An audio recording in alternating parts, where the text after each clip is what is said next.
Yeah, I know. Well, you know, they know you so well. Dual. Periscope and Meerkat. Actually, around the other and I saw this woman. That's You gotta get on it to make something for that. Yes.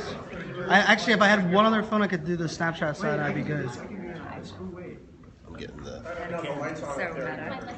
That's so funny. Love it.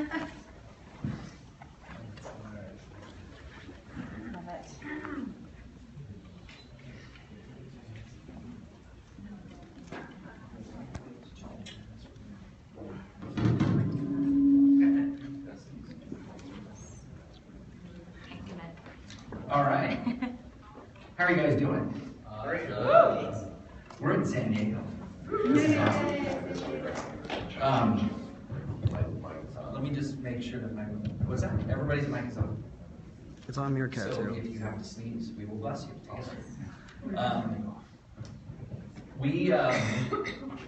I'm really excited to announce and lead these discussions. I wanted to start this off by asking everyone here, how many people, by show of hands, have given a presentation before? Just raise your hand. One presentation. Okay. Now keep your hands raised if it's been an hour or more. Now start by show of hands. How about 45 minutes or more? Okay. How about 30 minutes or more? All right. Let's jump down to 20 minutes or more. Sorry, 20 minutes or less. Let's start going down. 20 minutes or less. And now 15 minutes or less. 10 minutes or less. 5 minutes or less. So most of the hands that I'm seeing up right now, if you guys can stand up, please. Those people are the people that gave Ignite Talks yesterday at Camp Commerce. This was an IBM event with influencers that were brought in to help give us information on everything that was going on during the course of the conference, but narrowing it down to listen to what they thought and what they had to say about the topics that we've been discussing, all of us here at the conference. And it was really interesting. I mean, if you can, for those of you who had your hands raised for an hour or more presentation, which I think was almost everybody, imagine condensing all of that down to 5 minutes. It's hard. And you take all the work that you've been doing for the last several years and in your career, and you try to boil that down. It's really fascinating. So you guys are going to get a chance to hear the top, I think it's 5 people, thank you, top 5 people. I saw 6 chairs, which keeps throwing me off, but 5 people that you are going to hear from that were voted by the crowd yesterday. They basically are the ones that we wanted to hear from then again today that'll give you guys a taste as to what we talked about there. Now, one thing that I want to tell you about, one is these are 5-minute presentations. There's 20 slides and they auto-rotate every 15 seconds. No pressure. If you want to see everyone that just stood up, follow at IBM Commerce, and there is a list built there, so you can follow everyone that just gave, stood up. They gave their Ignite Talks yesterday. All the influencers that were, and we did this at the San Diego Zoo in one of their treetop rooms. It was really, really beautiful. We got to see some animals. So I think we didn't lose any influencers there in any of the cages, so that was good. So they're still here with us. I attempted a joke, sorry. The idea behind these Ignite Talks is to enlighten us, but make it quick. So with that said, I'm going to make it quick by introducing our first person that's going to be up. That is Heuer. Chris. So this should be a 5-day workshop that you're going to get in 5 minutes here. So let's get underway, because the only thing that matters is what we should be focused on. And that's how to differentiate your company and win in a connected economy. Now you start a new company called Will Someone. That's my only plug for it.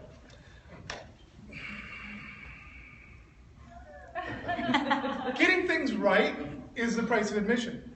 And not only that, you have to get everything right. It's not about having one area of differentiation. It's paying attention to everything and doing it all. And that makes it very difficult. So how can we only focus on one thing? Well, we hear that we're supposed to listen to our customers, and of course we know that. All too often we're listening, but we're not actually understanding what they say. We're not empathizing with them. We're not standing in their shoes. We really need to take it to another level besides just listening and separating the signal from the noise. And if you do actually listen, what you're going to find out is that you can differentiate on values more than value. It's buying local, it's buying organic, it's about the cause that your products are associated with. It's about those values where we can actually connect. Because ultimately that connection is about people. It's about human to human. It always has been. The fundamentals of business, going back to the early days, before a corporation, was about people coming together. And of course, as we look at that in the modern economy, as we see this, we see the network effect behind it. And we often talk about these connections and how important they are, and we talk about the conversations and the relationships and the transactions. But from the conversations, we can have an instant transaction or build a long-term relationship. And ultimately, it's about those real relationships that we need to focus on. That's the one thing that matters. Not only relationships that are genuine, like the love we have for each other and for our families, but ones that are reciprocal, empathetic, authentic, and long-lasting. Because you know what? People talk about what they care about. People talk about who they care about. So we need to give them something to say, of course, inspire them. But if they care about you, they're more likely to actually share what it is that you're hoping they're going to do. So it's absolutely imperative that leaders embrace a new perspective and not just give it speak and talk and customers are always what it's all about, customer centricity. No, this is a new era, new customer centricity. Your very life depends on it. So yes, we must learn from the past. And it's not just the universal business adapter from IBM that didn't work in Europe, unless it had an extra adapter. What it is actually a series of things that we can learn from everything that we've done before this. And most importantly for me was to look back to something called the experience curve. The experience curve basically said that as you increase the number of units you produce every year, you're going to gain a competitive advantage in the market, your price per unit is going to go down, you're going to seize more customers, and you're ultimately going to win. And this is a predominant theory for the manufacturing economy. For the connected society, what matters most is those real relationships. And when we move from marketing to market engagement, we see a surge not only in revenue, but in the attention, labor, data, and stories that we get from our customers as a result of those relationships. So I think too many people talk about engagement without understanding it. Engagement is interaction with intention that goes beyond concern for the transaction. And this is where we're actually driving to in the future. And if you really look at it, what we're trying to do is get people to take new actions, and to understand those actions, we have to understand what they know as a function of who they are relative to what stage of relationship do we actually have with them. And if we can give them the right knowledge at the right time, we can get them to take that next step. So as we look off of our sites and we look out into the social world, the engagement matrix becomes a simple tool to understand how to and where to engage with them based on the topics and audiences that are most interesting. And what I believe is you need to assign a digital diplomat to each of those intersections. As we move to our on-site engagement, we want to understand what are they actually doing on their own, what are they doing with our assistants, and then what are they getting from others. And this engagement wheel helps create a framework for planning that personalization beyond the database. But that's not enough. We have to use our employees as that point of contact. And Mike's Bikes actually pays their staff 10 cents for every mile they ride on their bike. Why? Because that's where they make the real relationships, at the races and the weekend rides that they take together. We all know about this relationships being more valuable than gold. It's actually invaluable. It's the only thing that's really going to differentiate. It's the thing that's going to drive to loyalty. It's hard for me to go speak at SAP after spending all this time at IBM. Because the switching cost of those real relationships, not only the investment I have in my personal brand for being here and being a part of this family, is extremely high. I have to go back and basically say, these guys are terrible. I don't want anything to do with them. Just like the cost of a divorce. So at the end of the day, the only thing that matters is these real relationships. Now, can you imagine a future in which your customers are your customers for life? because they're a relationship for life. That's the future of engagement.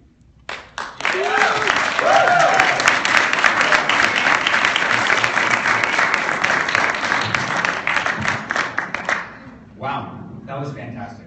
I'm so glad I get to actually just introduce people today. So the next person that is going to be up is Tamara McCleary. We would like to welcome you to your IgniteTalks. You said I won. I didn't know I was going to have to do it again. There's only 5 more times to come. I've created a game for you and I to play around the topic that we've been discussing, so I would be honored if you'd like to play it with me. You'll find it at conveyyour.com/amplify. Today we have massive amounts of information available to us, don't we? And it's an exciting time to be a marketer, but also a challenging time just because of the volume of information that we have. With that volume, success is contingent upon not only data mining and analysis, but also swift execution of that information that we do procure. Brand must, in order to be successful, demand and ensure that their data-centric workforce today understands how to take insight into action. And how do we take our insights into action? We're reaching out to the consumer, out to the customer.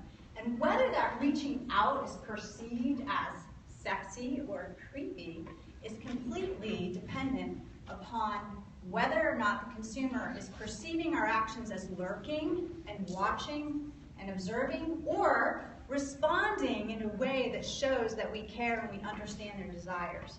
We have to be able to anticipate as well as predict what it is that they want and then act quickly.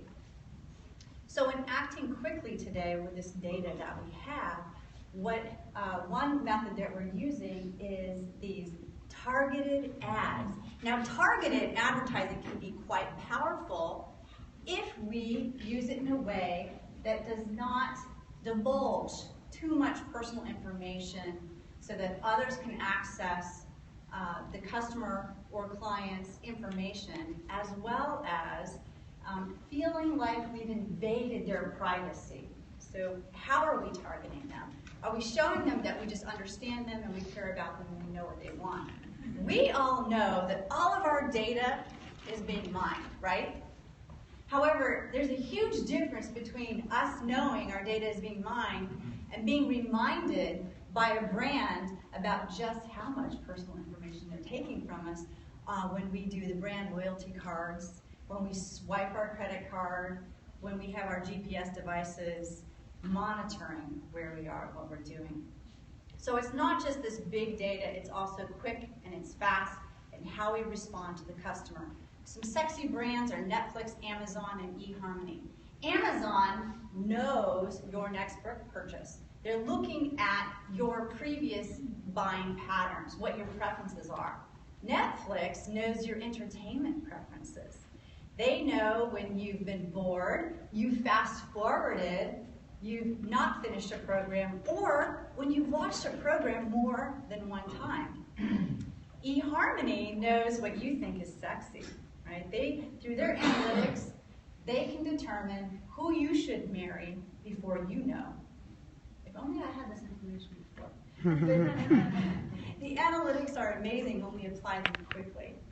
So the next thing, moving forward to that, is looking at the future. Can you imagine a company of the future using the Internet of Things to determine when we need a refill in our pantry? Say you've used your last jar of pasta sauce making dinner, and a drone is dispatched to your door replenishing your supply because they know that you enjoy making pasta 3 times a week and you do tacos on Tuesday and pizzas on Friday. So that's an incredible future and a way to anticipate a customer's needs and deliver. Also looking into the future, think about a unique entertainment experience designed for your pleasure. So you and I could watch the same movie and have a totally different outcome dependent upon our preferences. Magical, right? But incredibly responsive. Now, with all of this information that we're gathering on everyone, we have to use discretion and discernment. Wouldn't you agree? Some very personal information out there. There are a lot of legal and ethical implications with this data that we're mining. The most successful relationship a brand can have in using the data they mine is in creating or emulating an intimate relationship. We all wish that our partners would read our minds, right?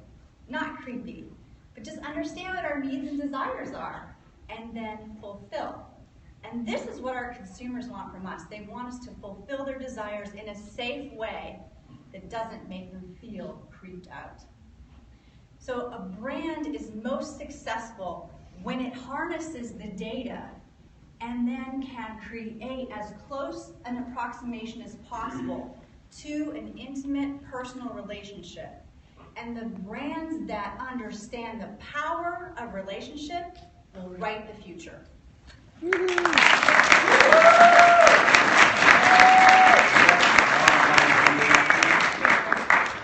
right. That was fantastic. Great job. So for those of you who are interested in not only watching this live, you can also watch it on, is it Meerkat or Periscope? Both. Meerkat and Periscope. iSocial fans over here. Bryan Panzo. So we are broadcasting. And also, I was finding it interesting because right during your presentation here in the creepy factor, or maybe not creepy, my new Apple Watch was just going off with all the tweets here. So I hope that you guys are tweeting, and if you'd like to tweet more on the Amplify hashtag, please do so. But also you can follow all the conversations we've had for the last day with the influencers at NewWayToEngage, hashtag NewWayToEngage. Okay, next person up is my friend Joel Comm. Joel, take it away. Alrighty. Ready, set, go. I am at Joel Comm, and we have been told for over a decade now that the future of Minority Report is what's coming at us, with all the stores telling us that they have what we want as we walk by. But I got to tell you, that's yesterday. We're going to get bored with that technology so fast that what it's really about is your breakfast. What's interesting to you, what you are willing to share with others in the social stream. And I'm going to assert that it is not the technology, but it is brilliant marketing that makes all the difference. Here's some examples. Imagine sitting on a bench and having it instantly, with low technology, showing your weight. Now, some of you might not appreciate this when you sit down, but this is something that Fitness First in the UK is actually doing. Low tech, but compelling. There's never enough shoemojis, and if you're Foot Locker, why not create your own app? This is simple stuff to create, and yet they've created an app that uses top shoe brand emojis that people can then share with their friends. Compelling, and people talk about it. If you're Sharpie, you might have an interactive display where people can actually write on this display, pick their color, and immediately it shows up as graffiti on this billboard of a cast. This is not complicated, but yet people take pictures, they share it, and it gets the word out. If you're at the Consumer Electronics Show, you might get a tweet from BMW saying, "Hey Joel, would you like a ride in our new i8? I had 30 minutes to kill, we took that out on the highway," and this thing was shared. The video, the stills, because it's compelling, interesting marketing. Now, there are some cases of high tech, like Merrill using the new Oculus Rift, to put people through a live interactive demonstration of what it would be like to do some mountain climbing, and it was very tactile. Again, it went very viral. If you're Uber, you're already high tech, but what if you provided solutions for people that would keep them safe on the road? In Toronto, they're testing this breathalyzer. If you don't pass the breathalyzer, they send a car for you for free. I think it's brilliant. If you litter in Hong Kong, there's technology that can use photo DNA and determine what they believe you look like, and you could end up on a billboard for being a litter bug. This stuff gets shared. It's very compelling. If you're Huggies and you want to get the message out, you take an ultrasound of a woman who's blind and will never actually see her baby and create a 3D printed picture of the baby that she can now actually feel. If you're IBM, You don't even have to use technology to do something great for your community. And there's smarter ideas for smart cities. These billboards, there's no tech, but it's an umbrella, it's a park bench, it's a ramp, and how great is it to say something about IBM at an IBM event? Take a simple sticker, put it over a mirror, and all of a sudden you've got a conversation piece promoting your resort. I guarantee you, if I walk into a restroom, it's the only time I'll take my phone out in a restroom if there's something this cool to share with others. If you're walking down the red carpet in Korea and all of a sudden the flash bulbs are going off at you, it's because, guess what? The paparazzi is now on you. This was a campaign to market the Nikon D700 camera. Gets attention, and yet it's very low tech. And talk about low tech. If you're walking through this shopping mall in Canada, you could become a flea on this dog. A promotion for Frontline flea and tick spray, and I guarantee you there's tons of people taking photos and sharing what's taking place on that floor. Of course, we've all heard of the WestJet Christmas miracle. People in one destination were introduced to Santa on the screen, told Santa what they'd like for Christmas, and to their delight, they arrived at their destination, and the WestJet staff was there with packages for all of them. This poor guy ended up with socks. If you watched the Super Bowl, you saw Bud's commercial promotion, which I just loved. Who doesn't want to go through a life-size Pac-Man game and experience this? It was a one-off, and yet people are still talking about it. Very low-tech, highly viral. How about no-tech? Trucks that Powerade set up with workouts on them. They pull up, and you've got a climbing wall. You've got you can lift weights. You can punch and see how hard your punch is. Again, low-tech. And speaking of the opposite of fitness, how about an inactivity tracker that tracks how many hours you've been sitting on the sofa binge-watching Netflix? Joe Boxer did this, and I think it's a win for Kramer that partnered with them. Low tech, low exercise, and perhaps the lowest tech of all by Carlsberg Beer, a simple beer tap. The best billboard in the world. Walk up to it, pour yourself a cold one, and off you go. And so I hope I've made my case for you here that the best marketing is interactive marketing. It's great storytelling. Whether there's technology or not, it's always going to win the day. I'm Joel Comm. Thank you very much.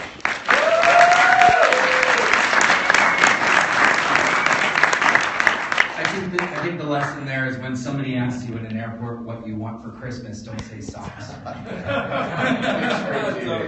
Don't say socks. All right, so the next person we have is my dear friend, Kristie Wells.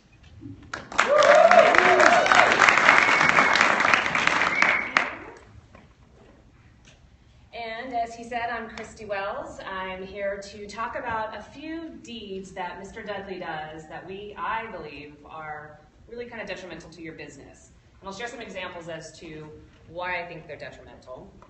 And I'm going to use the flaming cash, but this is actually one of the reasons, or one of the things. I also think this can be detrimental to your staff and the morale inside of a company. It can be bad experience for your customers and can kill retention or even new business acquisition. And so I'm going to share some of the examples that I have based on my experience, both not just in the digital world, but also offline. I do a lot of event management.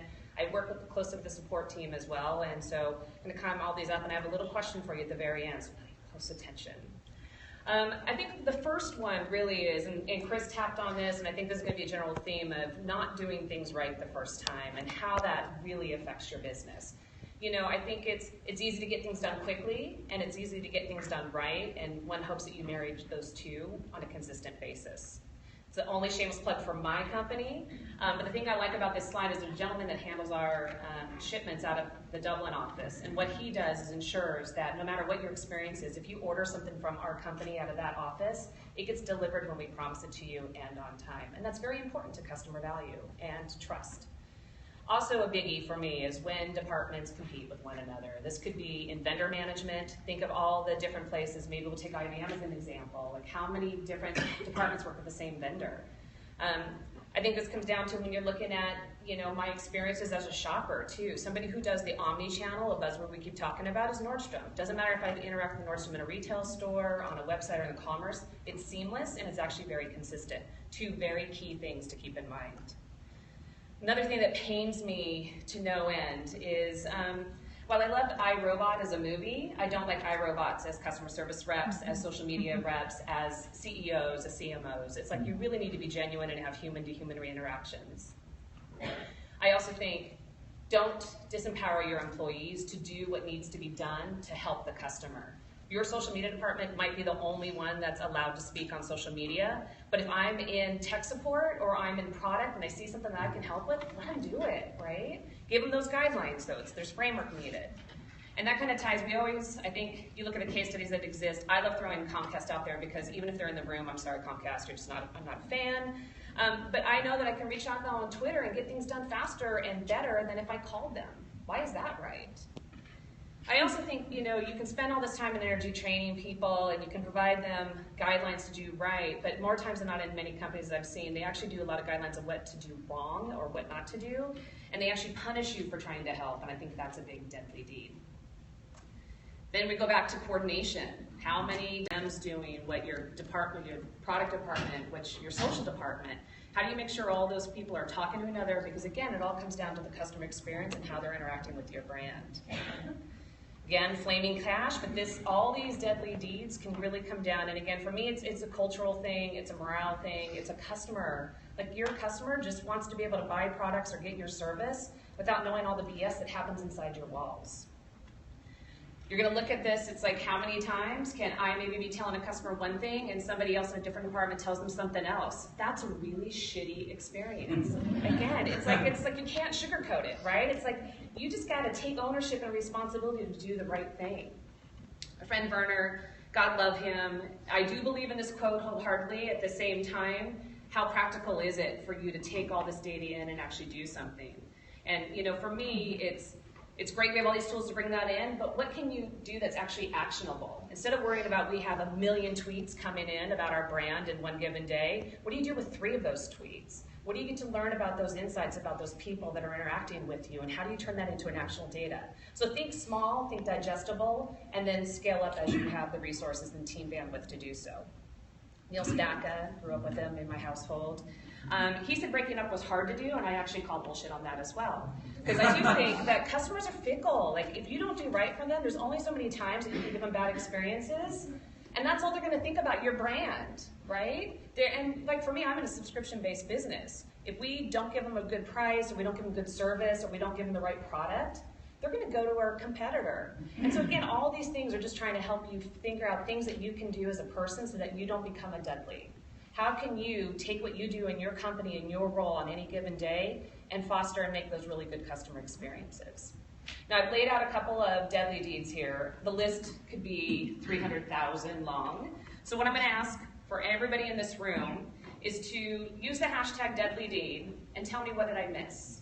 What is something that you would like to add to this list? And I will actually add it into the presentation. And here's where my false advertising comes up. I don't have a Snickers bar. I upgraded to Ghirardelli chocolate. So, if you like Snickers, I'm sorry, don't play. If you like Ghirardelli, let me know what the 9th one should be. Thank you.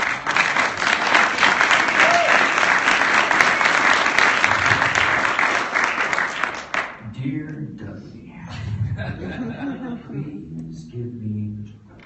Okay. I hope you guys are tweeting. Who doesn't want chocolate? The final person that we have up, and another good friend, Stan Phelps. Welcome, Stan. Spacebar? Yeah. $300 Coronas, InfoSense, and Blue Goldfish.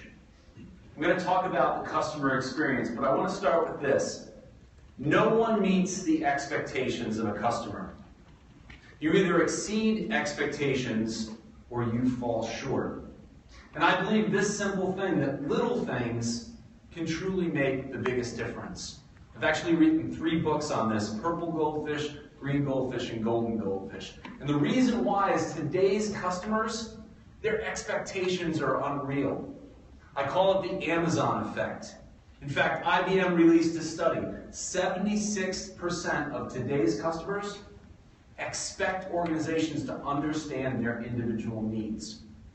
You've got to prepare for this. In fact, TrendWatch.com, one of the 5 major trends for the future of customer service is what they call InfoSense.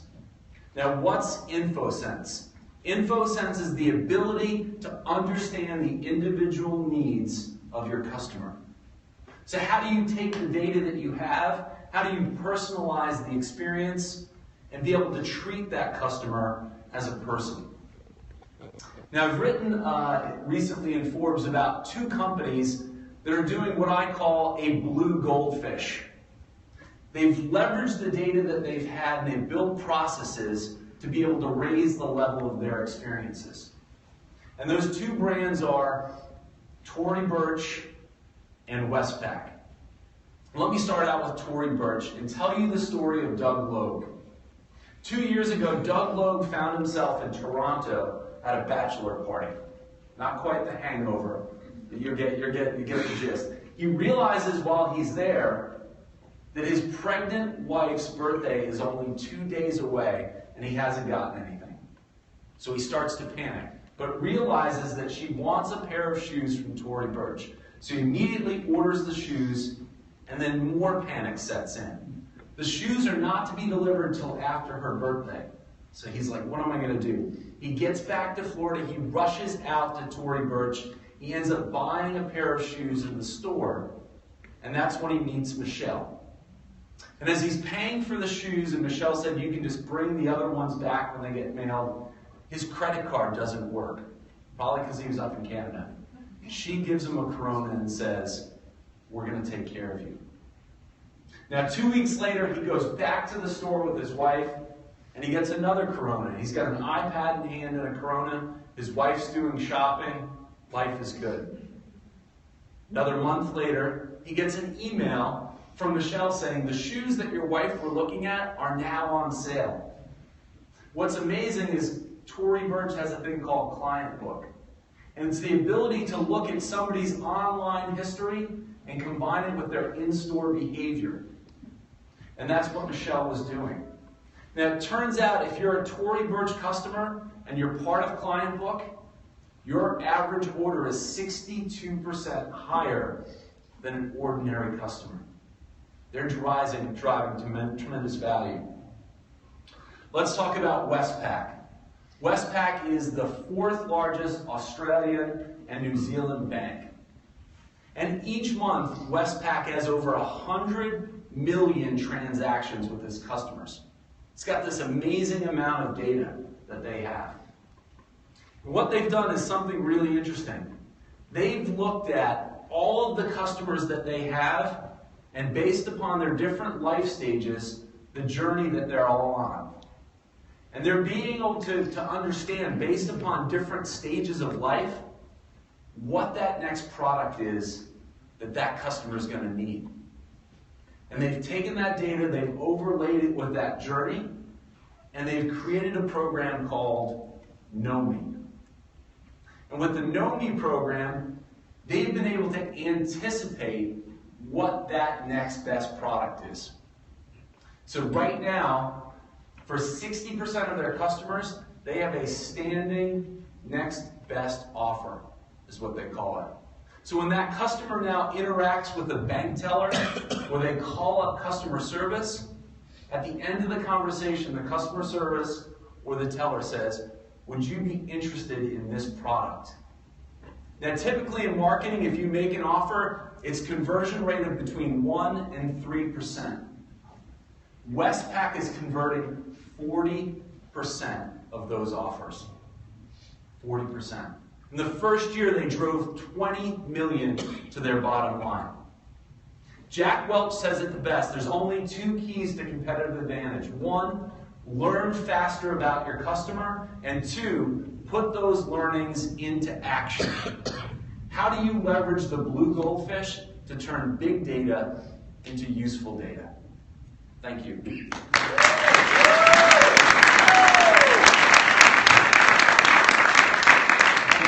All right, we're going to invite the presenters up here and do a short Q&A for the duration of our time here. Short walk. And by short, I mean 6 minutes instead of 5 minutes.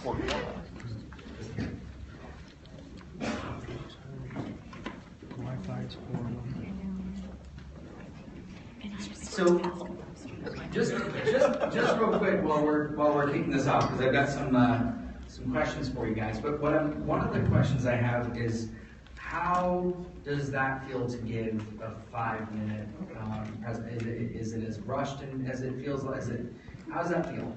Let's start here and work our way around. Feels a little better the second time around, but you know, I like to pontificate. I like to talk at long times, so like I'm doing right now. So that rushiness is crazy. Crazy. I can imagine. Yeah. How about yourself? How did you find the 5 minutes?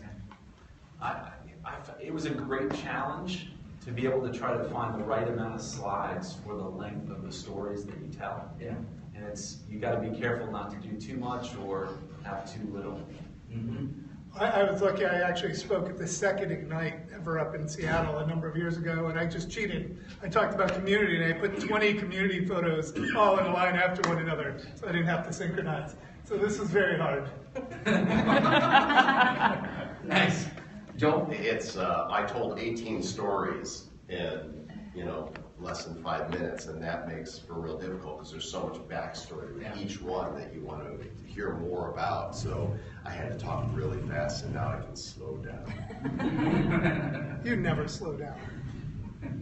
How about yourself, Tamara? The experience for me was like speed dating for marketers. Yeah. You're in, you're out. But in a way, it's kind of nice because it keeps the attention high, and it also keeps us from maybe repeating ourselves like we do when we do longer talks. Mm-hmm. Yeah. Well, congratulations to all of you guys for being picked by your peers and getting through it the second time, or the third time for you. There's a theme that was kind of running through all of them, and that's the future. What we need to do.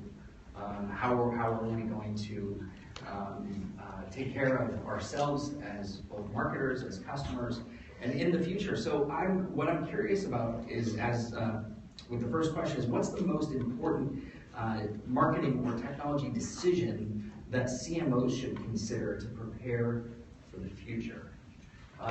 Who would like to take this first? I want to press. Look, it's a space that I'm paying a lot of attention to, but the biggest issue is coordination. More than ever, you can't have all the resources you need internally.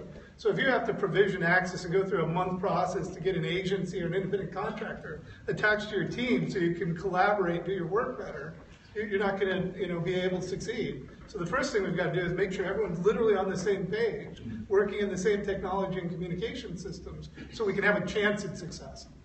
And it's not just the systems, it's the message, right across all platforms, whether it's print, radio, TV, web, mobile. One core message that hits home and resonates with people can make all the difference. So you don't have to be doing a million different things and initiatives. Find that one thing. Mm-hmm.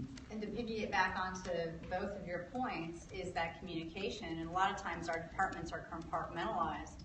And so there's that lack of communication, and that's what prohibits us, I think, from fulfilling the company's vision and mission and goals, is because everybody's in their own department. Mm-hmm. How about you, Kristie? I actually, Tamara took what I was going to say, because for me, internal comms actually it doesn't matter if you're a startup or a Fortune 100, I think I've rarely found, if ever, a company who excels at internal comms, and everybody does work in silos, and so how do you make sure your internal departments are working better together with open comms and embracing the same technology, at least to try to help everything kind of come together. Great. Stan? I'll echo that. I think it's about culture. I mean, the CMO is going to spend more on technology than the CTO or the CIO. And so who owns the entire customer journey? It's not just marketing, it's not sales, it's not operations. It's the culture that they can all work together. Mm. So I think making sure it's embedded in the culture is key. Great. Good stuff. As the t-shirt says over there. Good stuff. Bless you. Bless you. So let's jump in a little bit more in the technology, into the Internet of Things. Okay.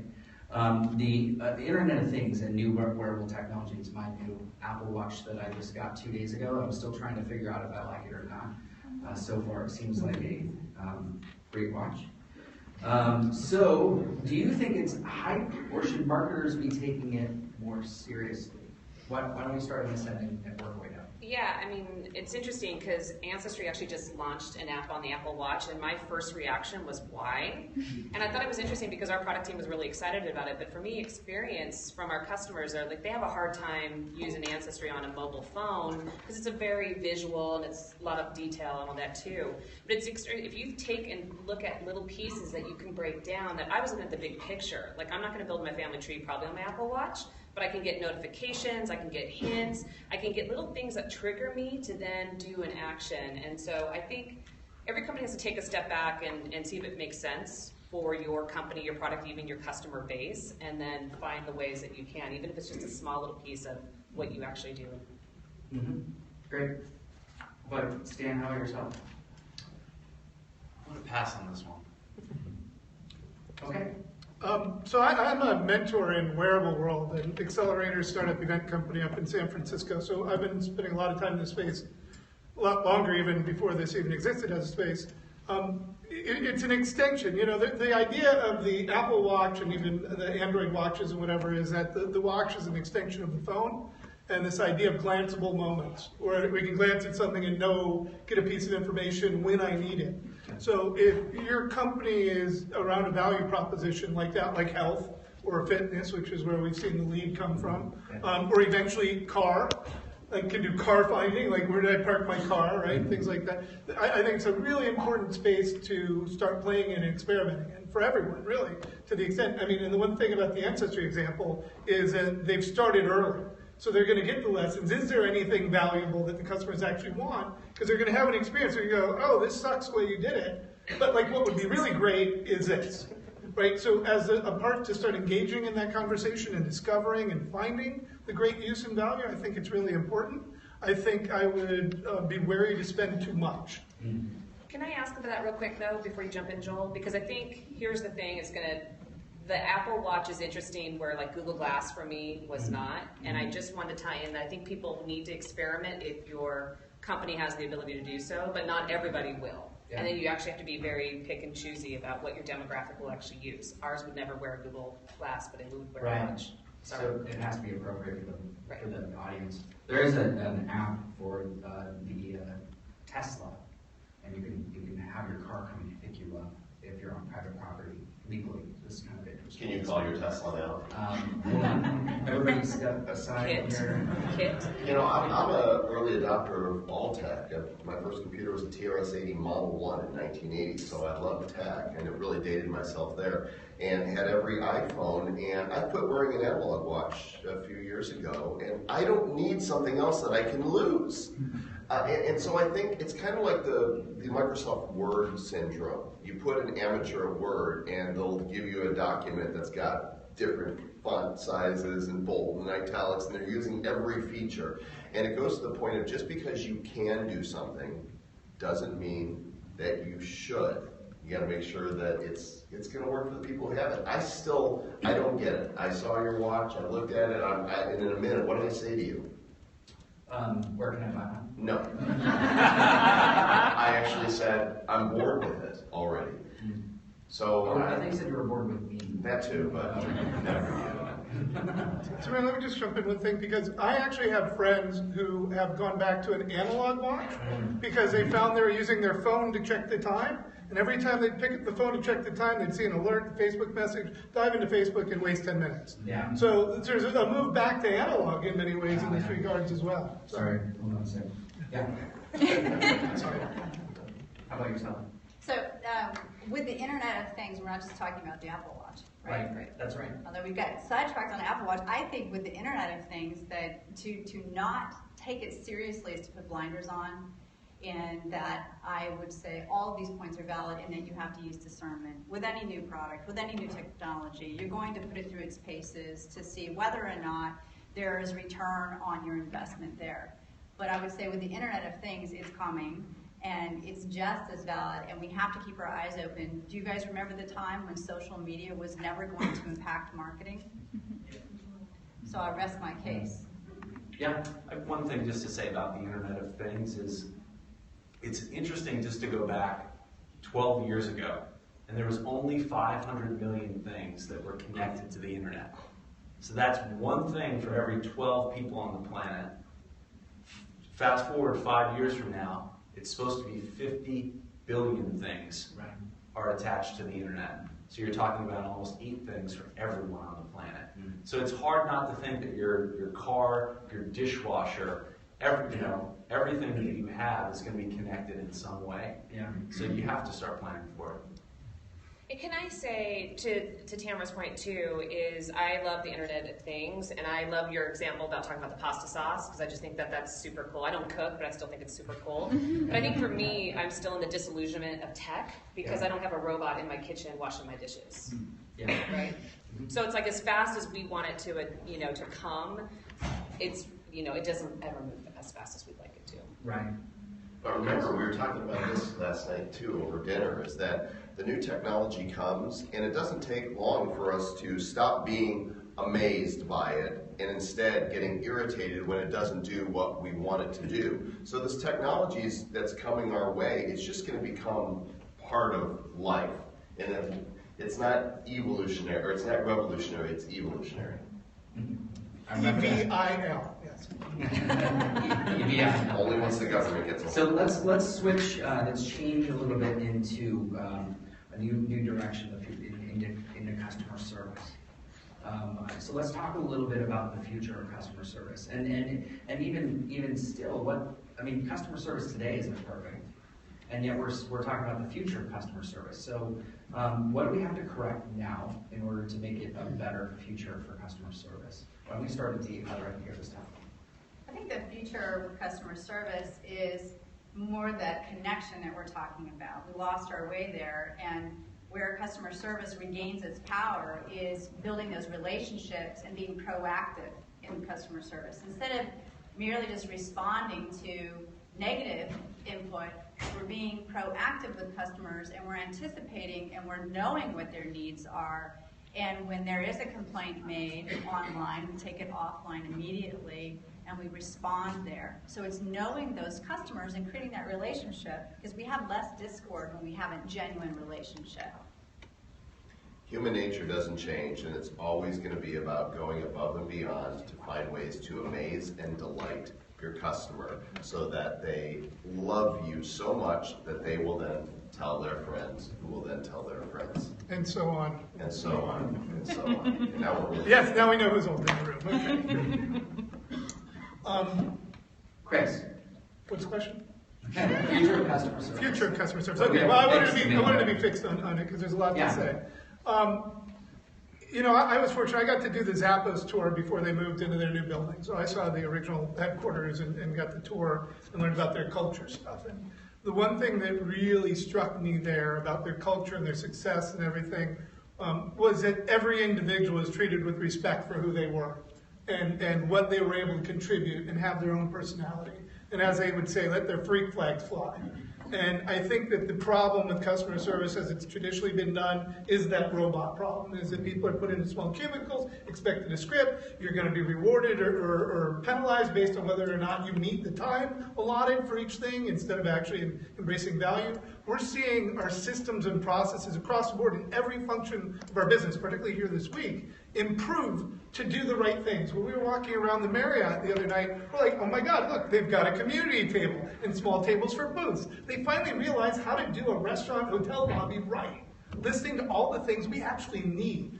So I think the future of customer service is that eventually they're actually going to understand what everyone really needs to do, start embracing and accepting these new norms, that we're not all cookie cutter people, and to figure out how to make that work so that we can develop those relationships and we can actually build in and reward this loyalty and empower our employees instead of, disempowering them.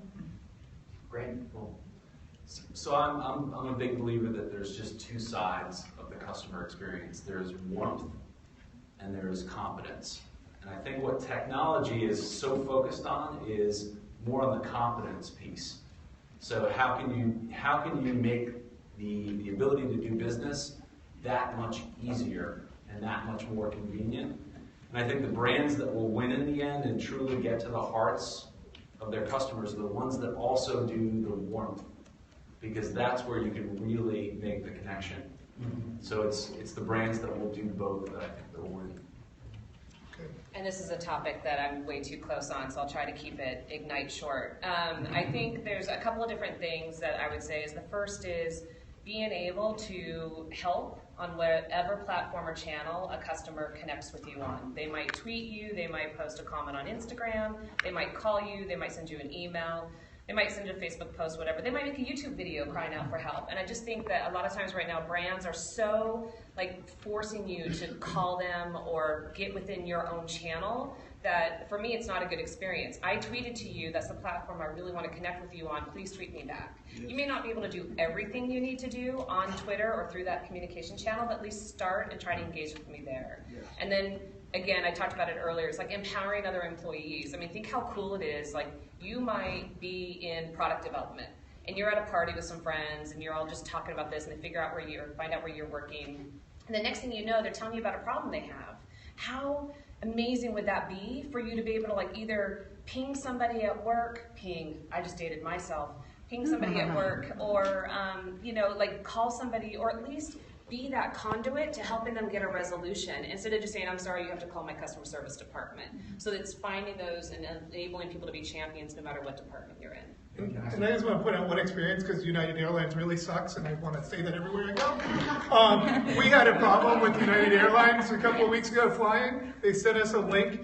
I swear to God, it was 6 screens long that I had to fill out in order to like deal with it. It's like, are you kidding? When am I going to have time, particularly given their shitty Wi-Fi on the planes, to be able to fill out that form? Tell us how you really feel. I'm actually very tempered here at the front. I think, I tell people it's not that hard. I think that the way that we think about customer experience is the same way that I used to think about dating when I was a single guy, right? What did I look for somebody that I wanted to date? I wanted somebody that was high value and low maintenance. So a cat. Yeah. And so I think price is always going to be a relative thing. And I think ultimately the great brands are going to be the ones that drive a tremendous amount of value, that go above and beyond, and they're the ones that make it simple and you want to be with because it's easy. I'd like to congratulate you on getting married.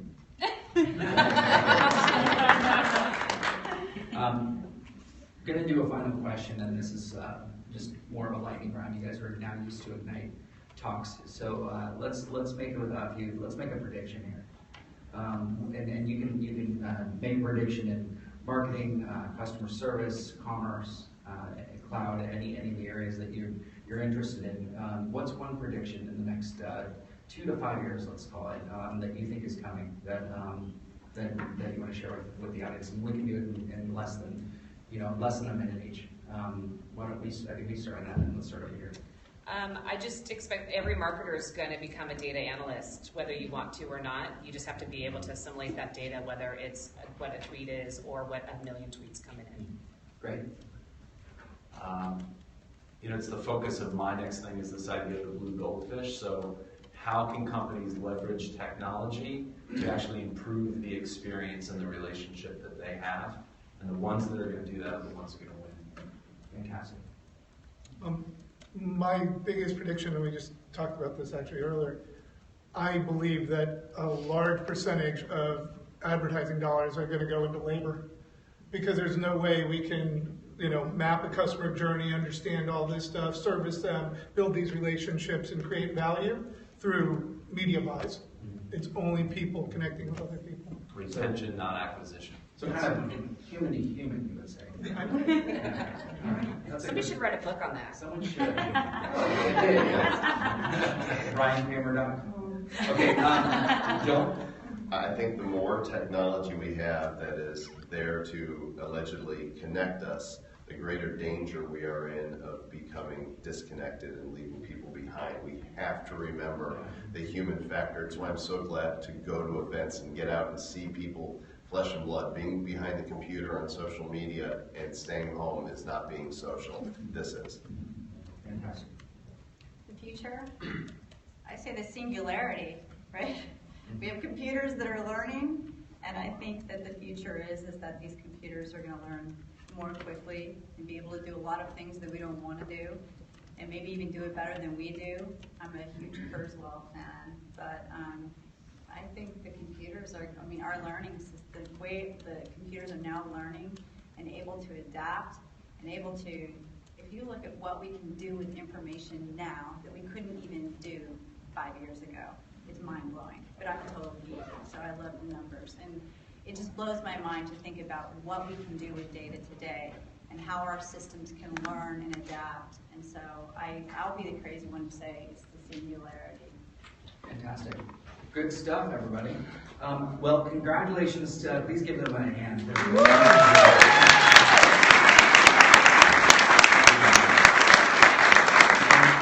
all the presenters, all the Ignite presenters, thank you, everybody, for putting so much effort and time. It is a lot of work to condense all of your stuff down to 5 minutes, as you guys can see. And then thank you guys for congratulations on being up here, and really appreciate you. And thank you, Bryan Kramer. Thank you.